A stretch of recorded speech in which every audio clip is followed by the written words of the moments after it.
Tag TV brings you daily news bulletin from India. Breaking news and views from India.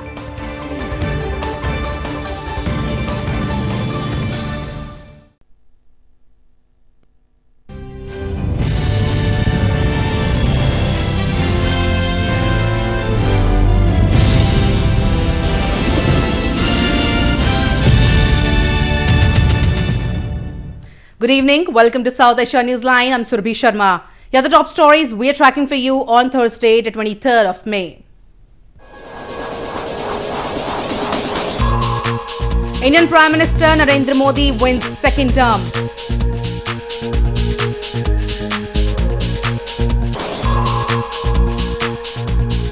Pakistan conducts training launch of ballistic missile Shaheen-2.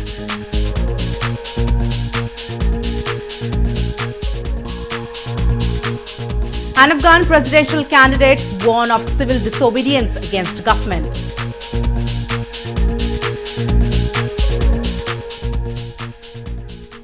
And now for all the details.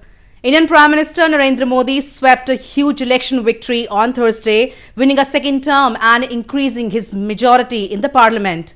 BJP won 302 of the 542 seats, handing a heavy defeat to main opposition Congress party.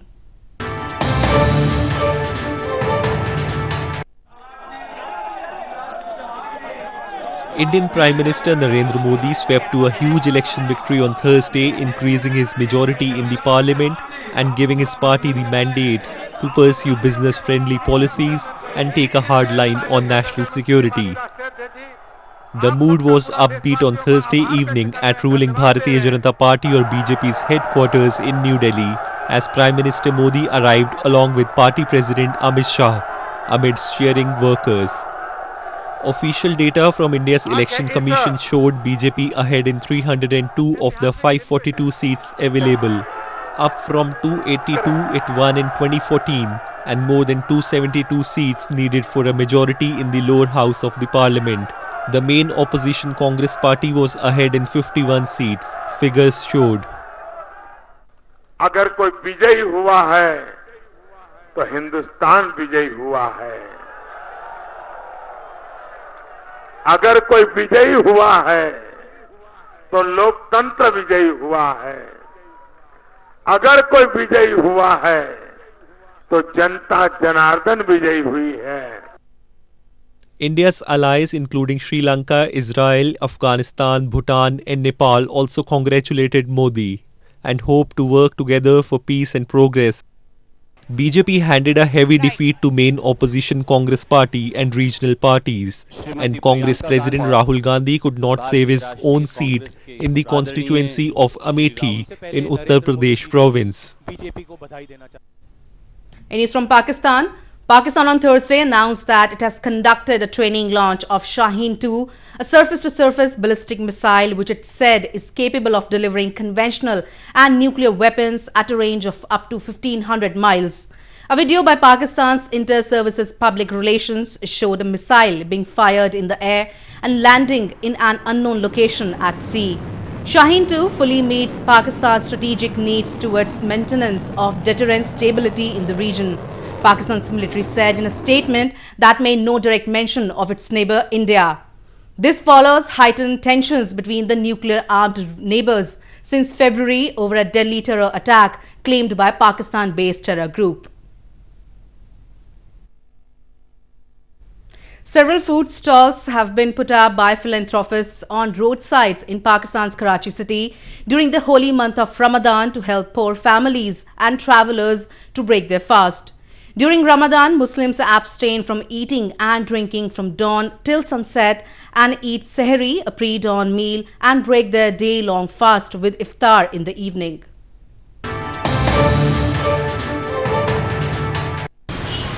Several food stalls have been put up by philanthropists on roadsides in Pakistan's largest city, Karachi, during the holy month of Ramadan to help poor families and travelers to break their fast.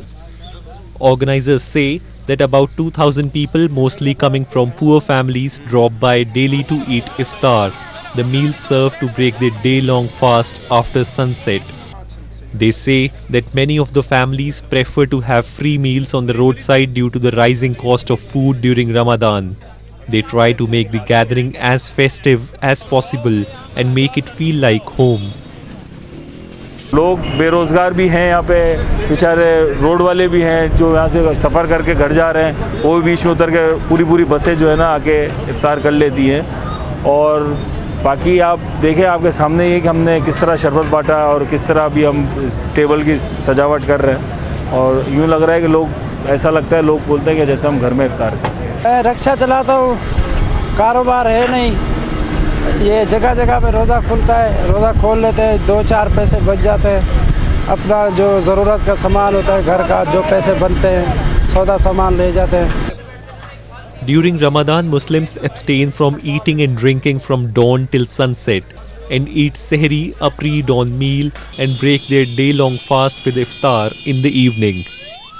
During the holy month, Muslims devote majority of their time in prayers and give charity to those who are less fortunate. In news from Afghanistan, Afghanistan spy agency chief Mohammad Masoom Stanikzai has said that those using Taliban as a tool are barriers to peace in the country. The remarks came earlier this week when lawmakers in the upper house of the parliament summoned heads of the security agencies over a sharp spike in militant attacks across the country.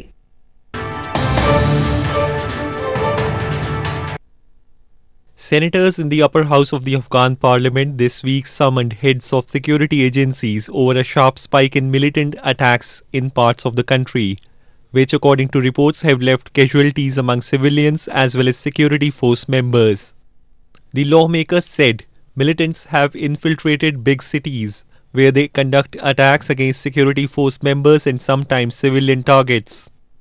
Addressing the lawmakers, the head of the National Directorate of Security, Mohammad Masoom Stanikzai, said, "The key hurdle to Afghan peace are those elements which are using the Taliban as a tool for prolonging the war in Afghanistan." ملکی کارکونکي علماء کرام جادي قومي مشران او ملي تجاران هر روزه اختطافيږي، هر روزه شهیدانیږي، هر روزه د مشکلات و سونو سره مخامخ کیږي. مانع صلح منافع متضاد کشورهایی هستند که ثبات در افغانستان نمیخواهند. Meanwhile, acting Interior Minister Masood Andrabi said the Taliban has suffered heavy casualties in recent months as the Afghan forces have brought tactical changes in their military doctrine. This comes a month after the Taliban announced their annual spring offensive amid the efforts by the Afghan and the US governments to find a political solution to the conflict in Afghanistan. More news from Afghanistan. Afghan presidential candidates have warned of civil disobedience against the National Unity Government under President Ashraf Ghani. The candidates said they have asked their supporters, including government employees in Kabul and other provinces, to start civil disobedience against Ghani, whose legal term ended on May 22nd.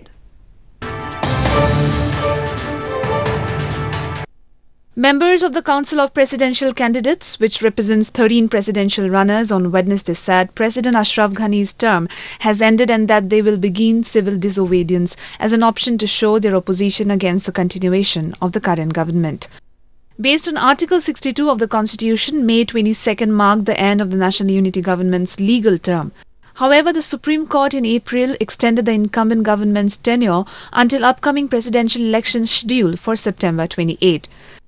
The candidates said they have asked their supporters, including government employees in Kabul and other provinces, to start civil disobedience against Ghani. مطابق پروگرامی که برای کلگی داده شده با مو تحرکات مدنی خود مثل راهپیمایی ها، کنفرانس ها، نافرمانی های مدنی نه تنها توسط مردم بلکه کسایی که در داخل حکومت هستند با اونام هدایت داده شده که البته خلاف قانونی مطابق قانون عمل بکنن تا جلوی از این حکومت خودکامه مستبد و غیر قانونی را بگیرن. حضور آقای غنی در ارگ ریاست جمهوری با عنوان رئیس جمهور بعد از آنچه که در قانون اساسی آمده برخلاف قانون است. حتی 1 دقیقه ماندنشان کودتا علیه مردم افغانستان هست، کودتا علیه قانون اساسی افغانستان هست و کودتا علیه دموکراسی نوپای افغانستان هست. Following the warnings by the candidates, many roads in downtown Kabul were closed to traffic. Despite such pressure by the presidential candidates, Ghani's deputy spokesperson Shah Hussain Murtazavi published a to-do list of the president on his Facebook on Wednesday morning and wrote that the head of the state will continue his job as usual. Scores of youths in Udhampur district of India's northern Jammu and Kashmir province have been opting for beekeeping to earn their livelihood. The provincial government has been training the youth in the field of apiculture besides providing them kits and beekeeping boxes on subsidized rates.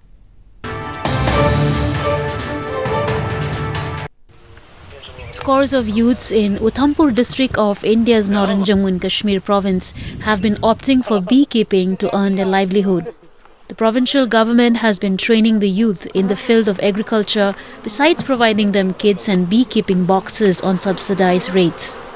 Beekeeping is an agro-based business that has been undertaken by many farmers and landless laborers in rural parts of the country as an integrated farming practice to boost their income. तो मेरे को ये 4-5 साल हो गए ये काम करते हुए, तो मैं पढ़ा लिखा भी हूँ, बेरोजगार था। डिपार्टमेंट वालों की स्कीम है, बहुत अच्छी स्कीम, सब्सिडी पे पेटियाँ देते हैं। तो ये हमें ट्रेनिंग, पहले मैंने इनसे ट्रेनिंग वगैरह ली, फिर मैंने इनसे पेटियाँ ली। तो जब भी मतलब कि हमें कोई काम को मिला नहीं तो मैंने ये अपना बिजनेस खोल लिया। मैंने गवर्नमेंट से 30 पेटियाँ ली और मेरे पास 150 पेटी है। ये एक बहुत प्रॉफिटेबल काम है, खासकर एग्रीकल्चर रिलेटेड ये बहुत प्रॉफिटेबल है।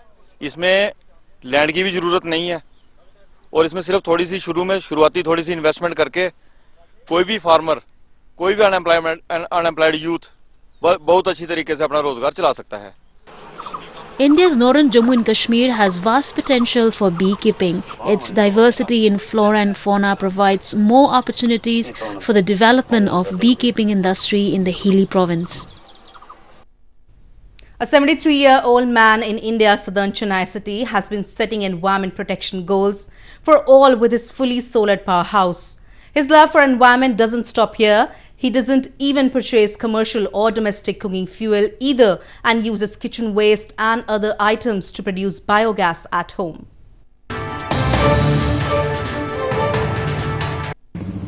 While people in some parts of India are battling extreme heat wave conditions during the subcontinental summers, 73-year-old Suresh is using it to his advantage for his fully solar-powered house in southern Chennai city.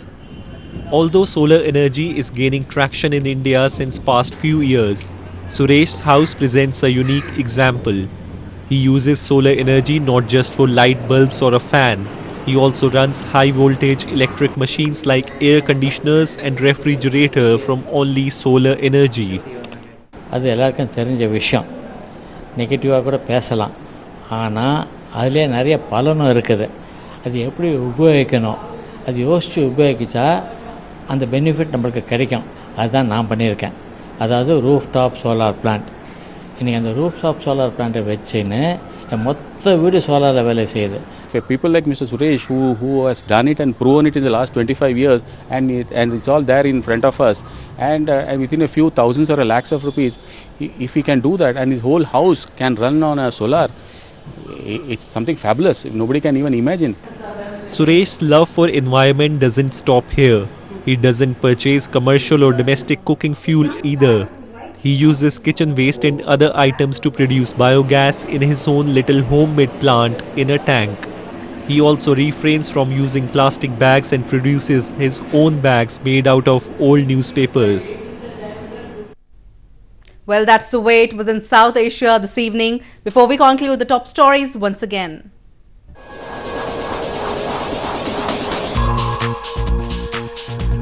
Indian Prime Minister Narendra Modi wins second term.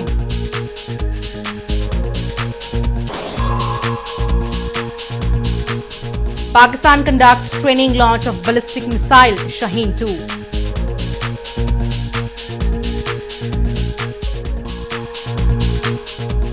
And Afghan presidential candidates warn of civil disobedience against government.